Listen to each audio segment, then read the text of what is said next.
ముందుగా ఆంధ్రప్రదేశ్లో జరిగిన ఎన్నికల్లో ఘన విజయం సాధించిన టీడీపీ కూటమికి శుభాకాంక్షలు తెలుపుతూ చంద్రబాబు గారికి అలాగే జనసేన పార్టీ అధినేత పవన్ కళ్యాణ్ గారికి ఇంకా బీజేపీకి శుభాకాంక్షలు.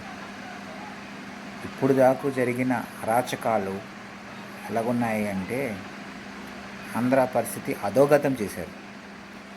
ఈ అధోగతిని సరిదిద్దాలి అంటే మళ్ళా చంద్రబాబు గారు రావాలి అని ప్రతి ప్రజలు ఆకాంక్షించి తిరిగి కూటమికి మంచి విజయాన్ని అందించి అరాచక పాలనకి ఫుల్ స్టాప్ పెట్టారు.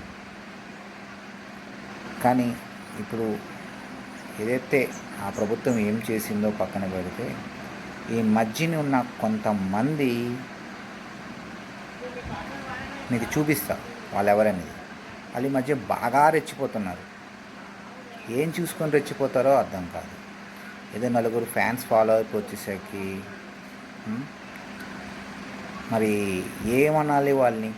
ఇప్పుడు దాకా మళ్ళా రీసెంట్గా ఏదైతే టీడీపీ కార్యకర్తలు మాట్లాడుతుంటే దానికి కౌంటర్ ఆమె చెప్పింది, వాళ్ళు మాట్లాడింది అంతకుముందు అవి ఎవరు పట్టించదన్నమాట.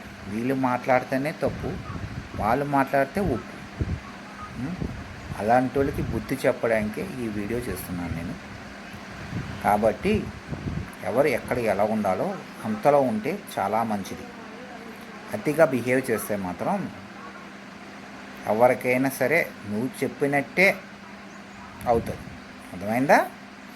కాబట్టి పేరెందుకు మెన్షన్ చేయలేట్లేదంటే ఎలాగో వీడియో చూస్తాక మీకే అర్థమవుతుంది ఆ వీడియోలో ఎవరితో నేను ఎందుకోసం ఉన్నానో అనేది.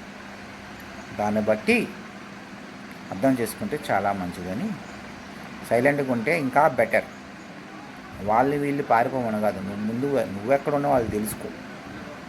అర్థమైందా? Thank you.